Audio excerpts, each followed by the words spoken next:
بسم الله الفتاح العليم والصلاة والسلام على رسوله الكريم. صلوا على حبيب الله عليه الصلاة والسلام. مرحبا بكم كامل في قناتكم حنان ديفا كوين.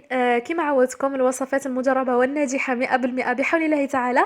اليوم جبت لكم وصفة البريوش المحشي بلا كريم باتيسيير بنكهة الفانيلا ونكهة الشوكولاتة. الوصفة معتمدة، والوصفة هذه راهي الوصفة اللي يديروا بها أصحاب المخبزات، يعني وصفة مثالية ومقادير مضبوطة 100% مع نصائح وأسرار نجاح هذا البريوش. اللي جاي ينجح لها البريوش إن شاء الله هذا البريوش راح ينجح لك وتدعي لي بالخير. لكن قبل أن نبدأ في الفيديو ما تنسيش ديري لي جيم الفيديو، لأنه هذا الفعل البسيط منك راح يدعم لي القناة جدا وجدا. هنا حبيت نقول لكم بلي المقادير راح نمدهم لكم بالميزان، وفي نفس الوقت راح نمدهم لكم بالمغرفه وبالكاس. يعني في الحالتين كيما حبيتوا تخدموا. اما الان نبداو على بركه الله مع طريقه العمل. ولكن حابين نستشيركم في واحد الامر. قولوا لي واش راكم تتفرجوا في هذا رمضان، واش كاين برامج مثلا مفيده ولا حصص جميله راكم تتفرجوا فيها، ولا زعما مسلسلات ولا. لانه انايا من النوع اللي ما نتفرجش بزاف ونلقى الوقت تاعي وكل يروح في البيسي والمونتاج وكذا والكوزينه، وما نتفرجش يعني. واني حابه نستغل وقتي في انه نشوف برنامج يكون مفيد ولا حاجه تكون جيده. من فضلكم خليوا لي تحت في التعليقات حاجه انتم حابينها. والان تبعوا معايا مليح بالتفصيل واش راح ندير. اول مكون نحتاجه هو الحليب. شحال نحتاج؟ راح ندير مقدار كأس تاع حليب او ما يعادل 220 مليلتر. اذا ما كانش متوفر عندك الحليب ديري كاس ماء وديري معاه مغرفة حليب بودرة. ثاني شيء راح نحتاج وحدة بيض. ثالث شيء راح نحتاج هو مغرفة كبيرة تاع خميرة الخبز. وهنا الخميرة واش نقولوا مقدار ملعقة ممسوحة، يعني مش مملوءة بشكل جيد يعني. المكون الآخر اللي راح نحتاجه هو الزيت. راح نحتاج ربع كاس تاع زيت، ولا 50 مليلتر تاع زيت، ولا ما يعادل 3 ملاعق كبيرة تاع أكل. اما فيما يخص السكر راح نحتاج 60 غرام تاع سكر خشن، ما يعادل 4 ملاعق. هنا السكر تقدروا ديروا بين 50 غرام الى 80 غرام، يعني هذا الانترفال تقدروا ديروا الكميه اللي حبيتوا حسب الحلاوه اللي راكم حابينها. ندير الملح، ندير لافاني، وندير ملون اصفر ولا كركم. وراح نضيف ايضا ملعقه كبيره تاع ياغورت ناتور. ليه؟ لانه يعتبر محسن للعجين يعني. اذا ما لقيتوش تقدروا ديروا في بلاصتو الخل، ولا تقدروا ديروا في بلاصتو ملعقه تاع حليب بودره. وهنا واش نقولوا المحسنات في العجين دائما نديروا مقدار 15 غرام في 1 كيلو غرام اسمها تاع عجين. اما فيما يخص الفارينه، هنا الفارينه انا حندير بهذه السيم، انتم تقدروا ديروا باي نوع حبيتوا. زعما هنا نوريكم شحال يعني بالكيس شحال استهلكت في هذه الوصفه. شحال راح تدي لكم؟ راح تدي لكم نص كيلوغرام تاع فارينه. يعني هنا يختلف من نوع تاع فارينه الى نوع اخر. كاينه اللي تقدري تحتاجي اكثر من نص كيلو، كاين اللي تقدري تديري يعني قل تقريبا من نص كيلو. المهم القوام نتاع العجينه يجب أن تبقى تتلاصق في اليد، لأنه إذا زدنا الفارينة وخلينا العجينة تجي يابسة وش معناها؟ هنا من بعد كي طيبوها رايح يجيكم البريوش تاعكم عفوا يجي معجن. وهذا أحد الأسرار نتاع نجاح الوصفة هذه. بزاف يقولوا لي يجينا معجن وكذا وكذا، يعني هذا البروبليم. هذا أحد الأسرار تاعو. خليو العجينة تتلاصق هكذا باش تجيكم مفخفخه وتجيكم هشوشه وتجيكم هكذا كيك بومبي وقطنيه تاع الصح.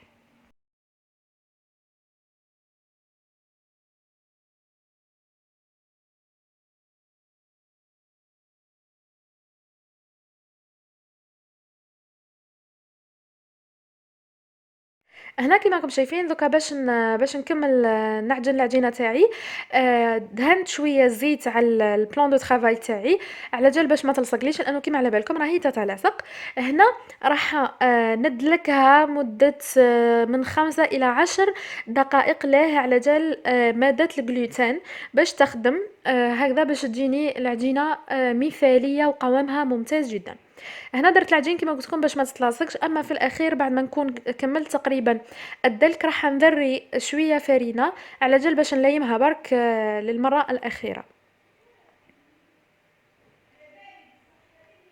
نحط العجينه تاعي تخمر حتى يتضاعف الحجم تاعها مرتين او ثلاثه، يعني خليوها مده كافيه من 40 دقيقه الى ساعه الى ساعه ونصف، يعني قد ما خليتوها مليح ليها.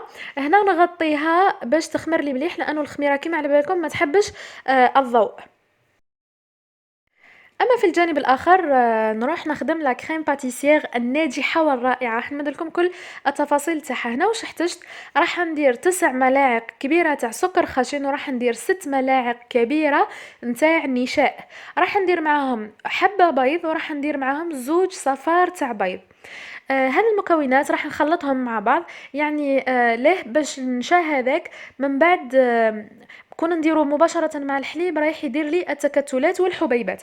هنا بهذه الطريقة راح تنجح لكم 100%، وماهوش راح يجيكم فيها تكتلات، وماهوش راح يجيكم فيها حتى مشكل، والتكستور تاعها حتجي ليس وتجي بغيونت، يعني الوصفة هذه مثالية. هنا بعد ما خلطهم نكون درت نصف لتر تاع حليب في جهة أخرى، سخنته برك ماشي حتى يولي يغلي، سخنته من بعد نجيبو نفرغو على الخليط هذاك. ليه هنا بهذه الطريقة هذه رايحين نتفاداو نهائيا تشكل الحبيبات في لا كريم باتيسير تاعنا. ان شاء الله يا ربي جربوا الطريقه هذه وتقولوا لي رايكم، علما انه طريقه راني درتها لكم من قبل اسبوعان في واحد لا تاخ تاع فواكه هكذا، ودرت لكم مام معها واحد الطريقه ممتازه لتغيير النكهه نتاع لا كريم باتيسير في الاخير، يعني ما يبقى لكم لا ريحه حليب لا ريحه بيض لا والو والو.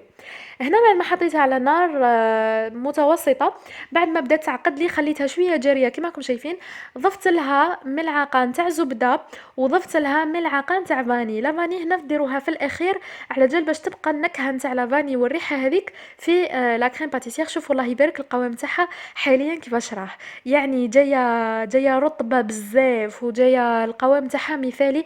انا متاكده ديروا اذا درتوا بالطريقه هذه راح تنجح لكم 100%.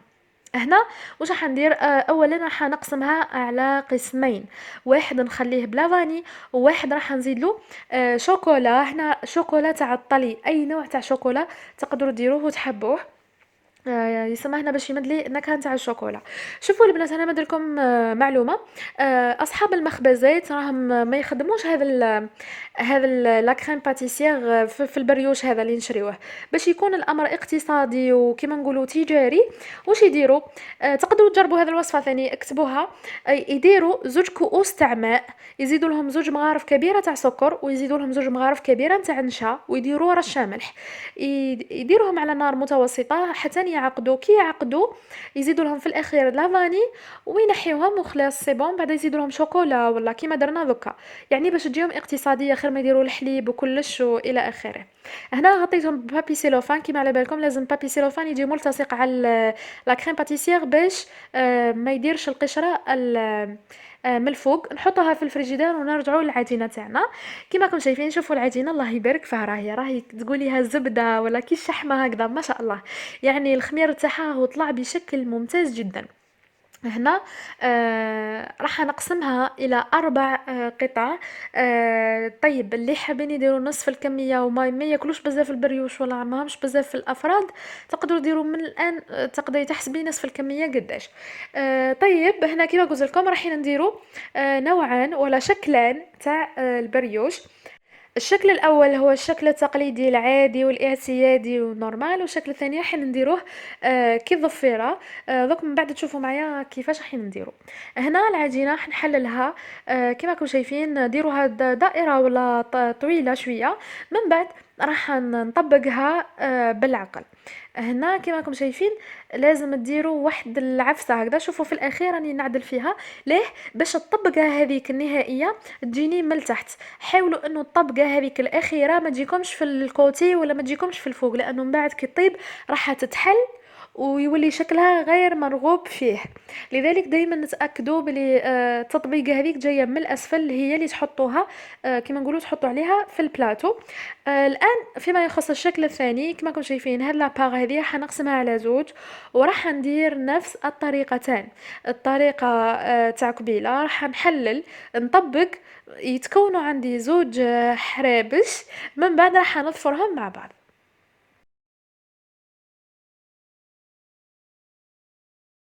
المهم سكروها مليح كما قلت لكم من كل الجوانب. هكذا راح نزيدو نخليوها تخمر مره اخرى.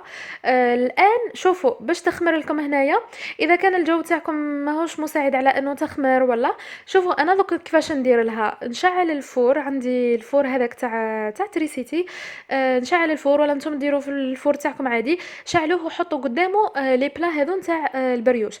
حطوهم ميم با واحد العشر دقائق ولا راح تخمر لكم بشكل رائع، يعني تسرع في العمليه. اما باش ندهنوها راح نديرو حبه بيض، راح ندير شويه فاني، وراح ندير مقدار ملعقتين تاع حليب، نخلطهم مع بعض. هذا الدهينه هذه راح تعطي لي اولا اللون باش تحمر لي من الفوق، ثانيا راح تعطي لي هذيك الريحه نتاع البريوش. هي هذا العفسه هذه كما نقولوا جيده جدا. الان كما راكم شايفين هنا حطيتهم فوق الفور بعد 10 دقائق ولا، نحيتهم الفوق، لقيتهم خمروا لي طلعوا لي اسمع عاوني سخانه تاع الفور. من بعد راح ندهنهم وندخلهم للفور على بين 180 درجه الى 200 درجه.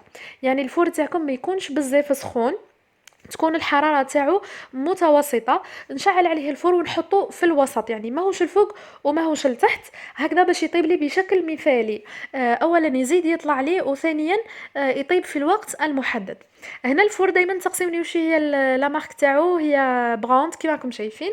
المهم هنا راني طيبتها على كوتي وزدت درتها على الكوتي الاخر. هنا الفور تاعي انايا فونتيلي، دونك شعلت لوبسيون هذيك تاع لا فونتيلاسيون. اما اللي ما عندهاش لا فونتيلاسيون مش مشكل، راح ينجح لك بحول الله تعالى. هنا طاب لي في مده بين 15 الى 16 دقيقه، يعني عسوه ما تغفلوش عليه. جوست شوفوا لا كولور تاعو ولات جميله ومحببه، نحيوه. هنا كاين استيس واحده اخرى، البريوش تاعكم ما تحلوهش بالسكين وهو سخون. ليه؟ لانه اذا حليتوه رايحين راح يعجن لكم، يعني كل لا فابور هذيك وسخانه راح تدخل لداخل وتصرى واحد لو شوك تيرميك هكذا، يخلي الماء كيما نقولوا ولا البخار تاع الماء يقلب لكم البريوش تاعكم معجن. لذلك خليوه حتى يبرد باش نحلوه بالسكين. الان في نفس الوقت نروح لا كريم باتيسير تاعي بعد ما بردت، راح نعاود نحلها هكذا بالفوي. كما راكم شايفين القوام تاعها مثالي جدا. نديرها في لا بوشادوي ونكمل نحشي بها البريوش تاعي.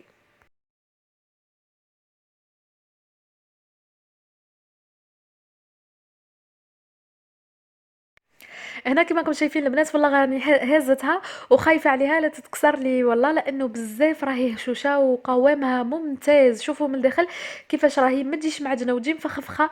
كما راكم شايفين يعني قوام مثالي. ان شاء الله تبعوني واش قلت لكم كلمه بكلمه، باذن الله راح تصلح لكم هذه الوصفه 100%.